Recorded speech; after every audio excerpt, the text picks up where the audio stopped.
Shalom, shalom, peuple de Dieu. Shalom, bien-aimé. Que notre Seigneur Jésus nous bénisse abondamment. Ce matin, je fais cette petite vidéo pour encourager un frère et encourager une sœur qui est vraiment découragée, qui veut encore se retourner dans le monde où il était, qui veut encore se retourner dans son ancienne vie. Frère, ma sœur, je viens te dire ce matin de ne pas te retourner. Reste déterminé, reste ferme. La vie chrétienne, cette vie que nous avons décidé de mener, n'est pas une vie facile. N'est pas du tout une vie facile parce qu'elle nous prive de plusieurs choses. Ce n'est pas du tout facile. Mais l'assurance que nous avons est que notre Seigneur Jésus est toujours avec nous. Il nous voit. Il connaît notre vie. Il connaît nos faiblesses. Il nous a promis d'être toujours avec nous. Ne te décourage pas. À cause de quoi tu vas te retourner? Parce que quelqu'un t'a frustré? Parce que tu as longtemps attendu quelque chose, tu n'as pas reçu et aujourd'hui tu veux te retourner. Peut-être que ton âge avance et tu veux encore te retourner. Bien-aimé, prends ta Bible et lis ta Bible. Tu verras très bien que toutes les situations que tu vis, tout ce que nous vivons sur cette terre est mentionné dans la Bible. Prends le cas de Sarah. Sarah a enfanté à quel âge? Même le cas aussi de Sarah. Le cas de Anne. Pourquoi veux-tu te décourager, te retourner dans le monde? Le monde qui nous trompe, le monde qui nous ment. Penses-tu que ceux que nous voyons aujourd'hui dans les grosses voitures, dans les belles maisons, dans les grandes villas, ils sont aussi à l'aise que toi?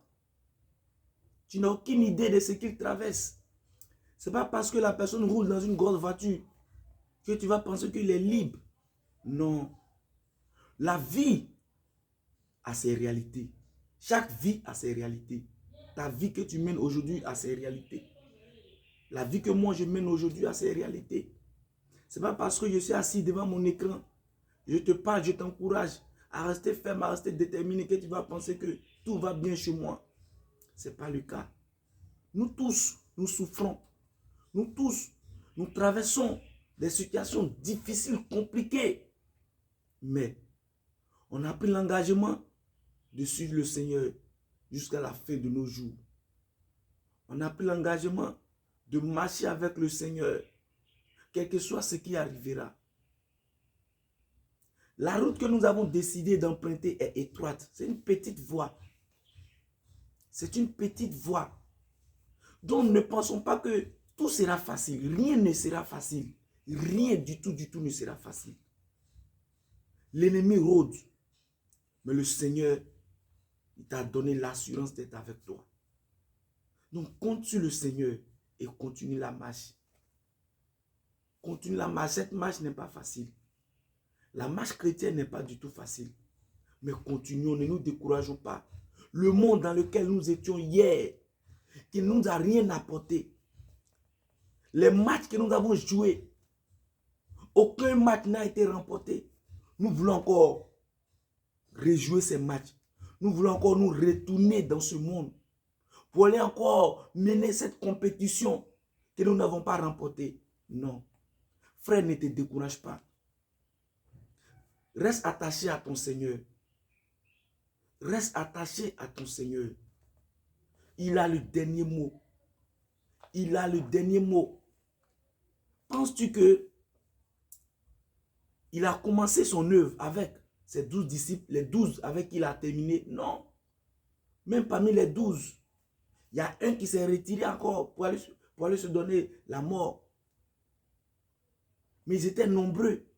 Quand tu prends ta Bible, dans le livre de Jean 6, à partir du verset 66, qui nous dit ceci: Dès ce moment, plusieurs de ses disciples se retirèrent et ils n'allaient plus avec lui.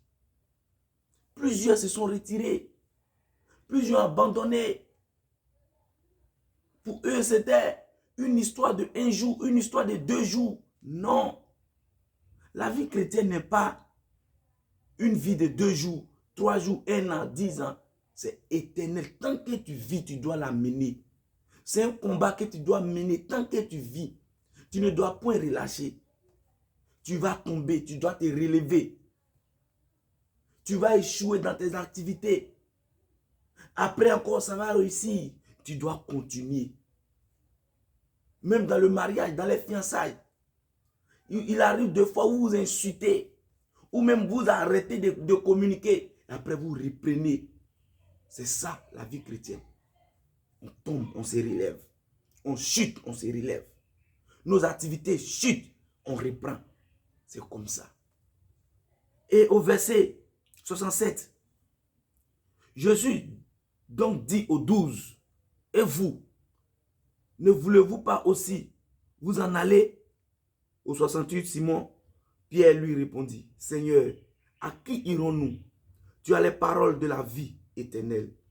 Et nous avons cru et nous avons connu que tu es le Christ, le Saint de Dieu. Bien-aimé, il a les paroles de la vie. À qui veux-tu aller? Tu veux aller où? Tu veux aller où? Penses-tu que ceux qui sont là-bas aussi, ils ne veulent pas être à ta place? Ils veulent aussi être à ta place. Mais c'est difficile. C'est difficile. C'est une lutte. Mais ce n'est pas facile. C'est à travers toi qu'il peut venir. C'est à travers toi il peut venir. Donc, ne nous décourageons point. Ne nous décourageons point. Soyons déterminés jusqu'à la fin. Notre récompense se trouve dans les cieux. Notre récompense est en Jésus-Christ. Ne te décourage pas. Ne retourne pas dans le monde où tu étais. Le monde qui nous blague. Le monde qui nous trompe avec tout ce que nous voyons. Le monde qui nous trompe avec des objets éphémères, des biens éphémères. N'acceptons pas d'y retourner. Continuons la marche avec notre Seigneur Jésus. Il saura nous récompenser. Que le Seigneur nous bénisse. Que le Seigneur aussi te donne le courage. Que le Seigneur t'aide. Que le Seigneur t'aide. Que tu ne sois point découragé. Quel que soit ce qui arrivera, ne sois point découragé. Ton Dieu, Jésus-Christ, c'est lui pour qui tu as aujourd'hui abandonné l'alcool, tu as aujourd'hui abandonné la cigarette, tu as aujourd'hui abandonné les ghettos, tu as aujourd'hui abandonné l'impudicité, la masturbation. Il te voit, il t'entend, il saura comment te récompenser. Que le Seigneur nous bénisse.